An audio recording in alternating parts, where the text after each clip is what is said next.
Hello students. In pursuit of excellence in business operation, many management technique has been developed in the past so many years. One such technique is Six Sigma. The Six Sigma name sounds very heavy duty, but it is not. Today we will discuss in this video the concept of Six Sigma and the methodology of Six Sigma that should be used to implement Six Sigma in an organization. So, to achieve excellence and productivity in business process, the advancement in this subject has started long back in 1920s and 40s with F.W. Taylor's time and motion study. So he was the first gentleman where he introduced this technique to achieve excellence in an organization. Then in the period of 40s and 60s, 1940 and 1960 in Japan, the quality revolution took place. So the main management guru that time was Edward Deming and Juran. They introduced the statistical process control and quality control for improvement in production process and achieving excellence in business operations. Then in 16 and 80s, some more experts like Ishikawa and Crosby, they came out with different management techniques to advance the subject more, and they introduced things like total quality management, quality circles, total productive maintenance, and quality circles, quality assurance. Then came the period in 1980s and probably 87 onwards. This Six Sigma technique is most commonly and extensively used to achieve the excellence in business operations. So the Six Sigma can also be associated as the zero defect. So the zero defect means in a manufacturing process or in a transaction process, there should be no defect, no variation in your production of products that creates customer dissatisfactions.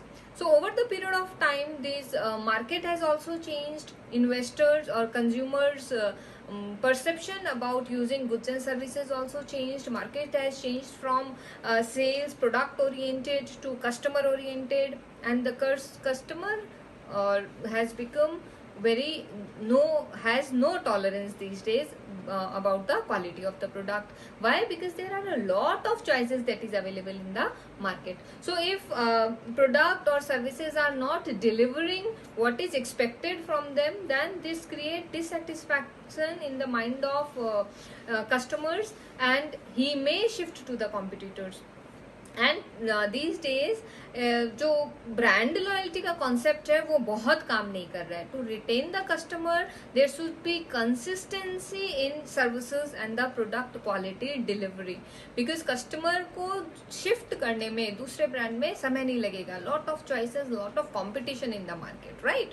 So firm need to sustain in the market with improvement in quality and minimizing the variation in production, that is zero defect. For example, if you go to an ATM और ATM में 10 में से 4 बार जैसे machine is out of work, so this creates dissatisfaction in service delivery. Imagine what happens अगर आप noodles लेके आते हैं, मैगी लेके आते हैं बनाने के लिए, and in every purchase you find some variation in taste अलग होता जा रहा है, हर बार सेम टेस्ट नहीं आ रहा है. So these are something that create dissatisfaction in the mind of customer, जो एक कंपनी को अवॉइड करना है, एलिमिनेट करना है. और complete elimination is not possible, that means zero defect is virtually not possible, but company should try to eliminate it at a negligible point, और ये अचीव होता है सिक्स सिग्मा टेक्निक से, राइट? फॉर इंस्टेंस, अगर आपने किसी अच्छे brand के शूज खरीदे, आपने क्लार्क्स के शूज खरीदे, and after some time you find some wear and tear in leather और maybe some defect in manufacturing, so this is where you will have a bad word of mouth for the company, and company should need to avoid it, right? So अब ये करेंगे कैसे? Six sigma technique होती क्या है? The word Six Sigma I have written here is as 6 and this symbol, mathematical statistical symbol. So you remember stats में हम ये symbol use करते हैं standard deviation के लिए, if you remember.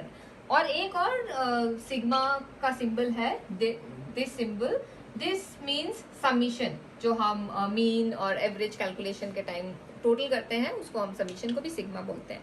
But here in this context we will use it in context of standard deviation, 6 sigma.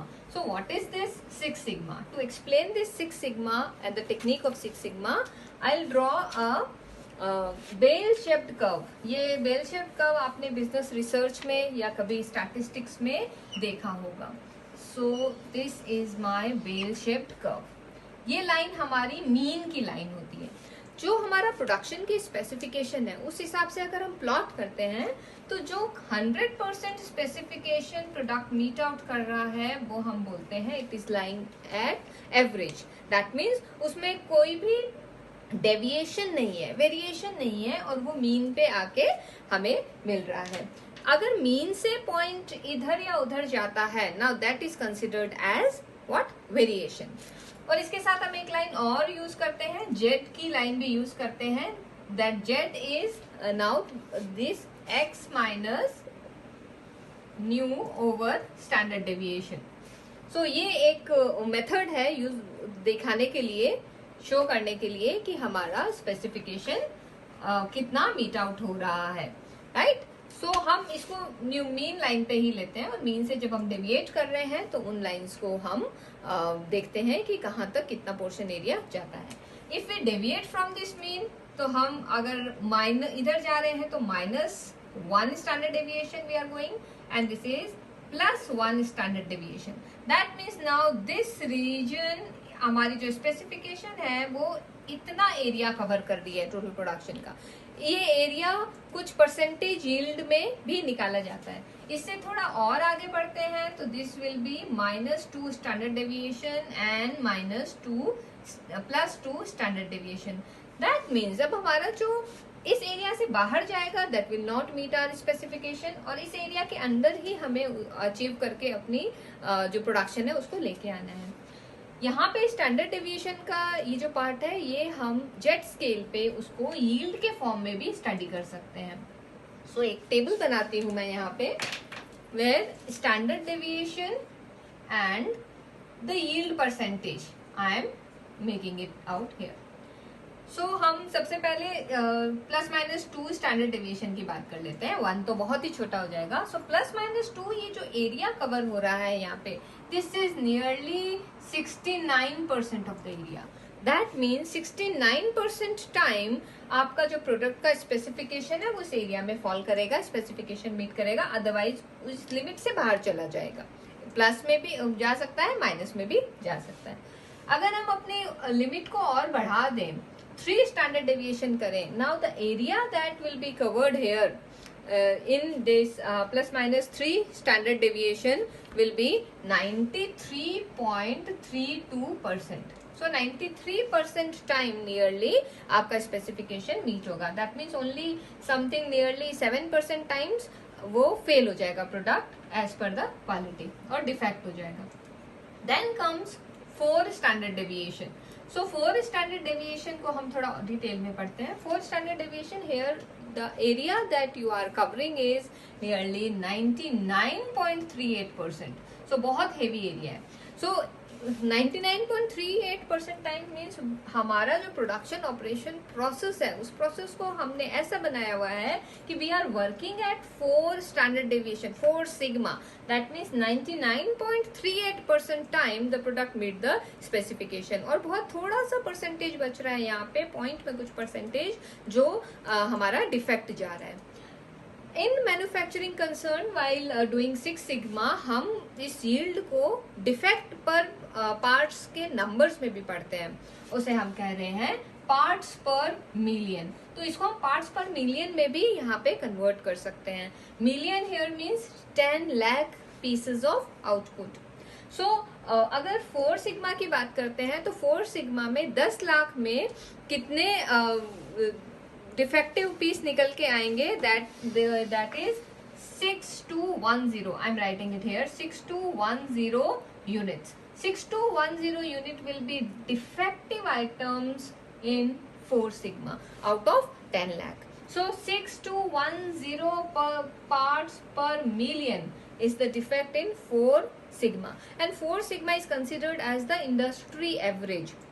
Industry की average यही है, लेकिन एक फर्म को अपनी जगह मार्केट में बनाए रखने के लिए, अपनी ब्रांड इक्विटी बनाए रखने के लिए, they have to operate over 4 million. That means ये जो डिफेक्ट का रेट जो इंडस्ट्री एवरेज है उससे भी आगे बढ़ना है. उससे आगे एक और हम लेवल अगर बढ़ते हैं यहाँ पे 5 sigma. So 5 sigma will cover nearly 99.97% region. That means अब और भी कम हो गया है डिफेक्ट. हमने और बड़ा एरिया कवर किया है इस बेल शेप ग्राफ का, जहां पे every time the specification will be meet out. Then comes the 6 sigma जो हमारी टेक्निक है, और 6 सिग्मा में कितना पार्ट हम स्पेसिफिकेशन के उसके अंडर में ले रहे हैं ग्राफ के. This is literally 99.9996%. Look here. So here the defect is almost negligible. और अगर मैं ppm में इसे लिखूं तो this is 3.4 ppm. 3.4 मतलब 3.4 parts per million. 10 lakh output जब निकालेंगे तो 10 लाख आउटपुट में डिफेक्टिव पीस कितने निकलेंगे. एक्सपेक्टेड प्रोबेबिलिटी क्या है निकलने की, 3.4 parts only. So this is considered as zero defect, virtually zero defect, क्योंकि complete elimination is not possible, but 3.4 million is so negligible out of 10 lakh pieces that this is taken as zero defect here. So now companies, they are now going for 6 sigma, plus 6 sigma and minus 6 sigma. So plus 6 sigma minus 6 sigma means आपका जो manufacturing variation है, आपका जो process variation है, that variation is literally eliminated. So you will have a consistency in quality in your goods and services, right? Because अगर goods and services की quality में variation है, then again as I told you, this will create dissatisfaction among the employees and you will not be able to retain the employees. So retain the customers. So customer retention का एक ही मंत्र है that जिस perception से product और services खरीदी गई हो वो डिलाइट क्रिएट करे, ना कि डिससेटिस्फैक्शन क्रिएट करे वहां पे कस्टमर के माइंड में. आज तो बहुत सारी कंपनीज अपनी सर्विस सेंटर्स भी चलाती है. सो सर्विस सेंटर्स जो कंपनीज चला रही है, दे गिव फ्री सर्विसेज अगर कोई डिफेक्ट है, मैन्युफैक्चरिंग डिफेक्ट है या वारंटी पीरियड के अंदर है. बट देन अगर जैसे मैंने आपको बताया, आप कुछ ब्रांडेड या कुछ ऐसा आइटम खरीदे जिसमें यू आर एक्सपेक्टिंग कि ये बहुत साल चलेगा और मुझे प्रॉब्लम नहीं आएगी और कंसिस्टेंट सर्विस मिलेगी इस प्रोडक्ट की, और आपको थोड़े दिनों में ही प्रॉब्लम आ जाए, आपको वो सर्विस सेंटर लेके जाना, वहां पे ठीक कराना, हैरेसमेंट होता है इसमें. So point here is, first instance पे डिफेक्ट हुआ ही क्यों, उसे ही एलिमिनेट करने के लिए कंपनी 6 सिग्मा टेक्निक्स पे काम करती है. सो 6 sigma techniques is this is the concept of 6 sigma. Now if the definition goes like, it is a systematic approach to reduce variation in the manufacturing or transaction process to achieve excellence in production, excellence in business operation. Or what is that limit of that defect? It is 3.4 ppm. So this is the standard, the specification जो 6 sigma technique बताती है, और जो company 6 sigma adopt करती है, they work on this technique, right. So now the question is how this will be achieved. ये हमने मान तो लिया कि हमें इस लेवल तक पहुंचना है, 6 सिग्मा लेवल तक अपने प्रोसेस को पहुंचाना है with constant improvement, right. But what is the methodology, आप किस मेथड से, किस मेथोडोलॉजी से ये अचीव करेंगे. Now I will show you the 2 methodology for new product and for existing product to apply or to implement this 6 sigma technique in an organization. 6 sigma दो तरह से implement करती है. So this is methodology. First methodology here is DMAIC and another one is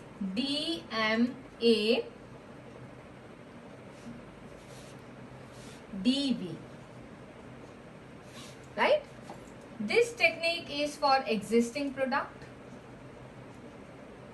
जो already product आपके पास है और उसको सिक्स सिग्मा टेक्निक से आप उसमें प्रोडक्टिविटी और एक्सेलेंस इंक्रीज करना चाह रहे हैं, so we will apply this method and this is for new product. So नया प्रोडक्ट लॉन्च होने जा रहा है, उसको हम इस टेक्निक से सिक्स सिग्मा अचीव करेंगे. Now here D stand for the first D, here stand for define, then measure, M for measure, A for analyze, I stand here for improve, and then C stand for control. So ये steps है six sigma continuous improvement के लिए achieve करने के लिए, so that हम कहाँ तक पहुंचे, 3.4 ppm तक पहुंचे, सिक्स सिग्मा तक अपने प्रोसेस को पहुंचा दें. Define here means in case there are certain complaints or something complaining some complaints comes for a product feature or maybe something that you want to achieve more in your process or the product or services delivery. So हम पहले define करते हैं कि problem क्या है, improvement की किसको जरूरत है, right? So for instance in a let's say manufacturing some heavy goods capital manufacturing company, एक particular point पे ही defect जा रहा है, एक किसी particular part के किसी function में problem जा रही है. So we need to first define कि हमें improvement किस में चाहिए, वो कौन सा defect है जिसे खत्म करना है, right? This is how you define. जब उसको define करते हैं तो next step is to measure it. What is the number? अभी हम मेजर करते हैं तो हम इसे एक वेरिएबल दे देते हैं, y variable. We have to identify the y variables कि ये हो कितने रहे हैं ये defects, right? Then in analysing what we are doing, अगर कोई इफेक्ट है, कोई वेरिएबल हो रहा है, अकर हो रहा है, तो उसके कुछ फैक्टर्स भी होंगे. So here we need to analyse what is the factor of this y. So we have to here find out the x. So I'm writing here in this language that simply means x is a function of y. That means x is the factor जिसके कारण y हो रहा है. x एक reason है जिसके कारण effect क्या हो रहा है, y. So here we need to analyze कि कौन कौन से factor हैं जो इस defect के लिए या इस particular हमारी problem के लिए responsible है. Next is to improve X. अब यहाँ पे हमको एक्स को इम्प्रूव करना है और जो भी हमारे डिफेक्ट्स हैं, फ्लॉज हैं प्रोसेस में, we need to eliminate that. तो उसे हम यहाँ पे एक्स को इम्प्रूव करते हैं. एक बार एक्स इम्प्रूव होने के बाद we have to sustain this new change. We have to now look for another thing and this goes on till we achieve our Six Sigma. This is for existing product. Similarly, जब new product design कर रहे हैं तो new product design में पहले marketing intelligence team से हमें ये पता है कि जरूरत किस चीज की है मार्केट में. अकॉर्डिंगली वी डिफाइन कि हमें जो प्रोडक्ट बनाना है उसमें स्पेसिफिकेशंस क्या रखने, फीचर्स क्या रखने और क्वालिटी किस लेवल की रखनी है. This is defining it. Then we need to measure our specification, quality standards जो भी हमने अपने प्रोडक्ट में लाने का प्लान किया है according to the market need. Then again we are analysing कि कौन से फैक्टर को कंट्रोल करके या कौन से फैक्टर्स को मॉनिटर करके इम्प्रूव करके हम वो कर सकते हैं. We will have to identify those particular factors, those particular reasons जो उस प्रोडक्ट को वो क्वालिटी तक पहुंचाते हैं. Then here the D means design because this is a new product. So with these factors and variables which has been identified, now the protocol will be prototype of that product will be created. So design हमारा ऐसा है, वो जो design हमने set किया है, it is considering the part or the considering what is to be controlled and what is what specification and what limit needs to be there for developing or manufacturing the product. Then V is here verify. Then finally verification is done whether we have achieved up to that limit or not, or if we have not achieved, that means again you need to define the problem कि problem कहाँ आ रही है, वो particular specification meet out करने में कौन सी चीज है जो वेरिएशन इंक्रीज कर रही है, which machine is not working और which process has this number of occurrence of variation is has more. So you need to again define, measure, analyze and then again go for implementing these steps. With these steps one day the company will achieve up to what, 6 sigma, वो level जो उन्होंने specify किया है अपने लिए, where the defect will be as minimum as 3.4 parts per million, right? So what is the benefit of applying 6 sigma in an organization? Because this technique DMAIC and DMADV for new product is the most commonly used technique in the world, पूरी दुनिया में, right? So 6 sigma में there are number of business firms, consultancy form जो 6 sigma के ऊपर forms को consultancy दे रहे हैं, how to use 6 sigma to improve productivity and achieve excellence in the business operations. Courses run होते हैं यहाँ पे 6 सिग्मा के. सो 6 सिग्मा के बेनिफिट्स क्या क्या होंगे? First benefit is that the goodwill और the brand equity of the firm will increase. क्यों? क्योंकि जिस परसेप्शन से गुड्स एंड सर्विसेज परचेज किए जा रहे हैं, there will be no dissatisfaction and no bad word of mouth, कि कस्टमर को कोई मौका नहीं मिलेगा कि वो शिफ्ट होके कॉम्पिटिटर के प्रोडक्ट पे जाए. Number 1, customer loyalty will increase, customer dissatisfaction will be eliminated. Secondly, if such process are there in such techniques are employed in your process, then the employees morale will also increase. Employees की जो retention है या उसका association है, because now you have standardizations everywhere, so your operation will also be productive and efficient. So these are the benefits of applying 6 sigma, and this is all about 6 sigma technique.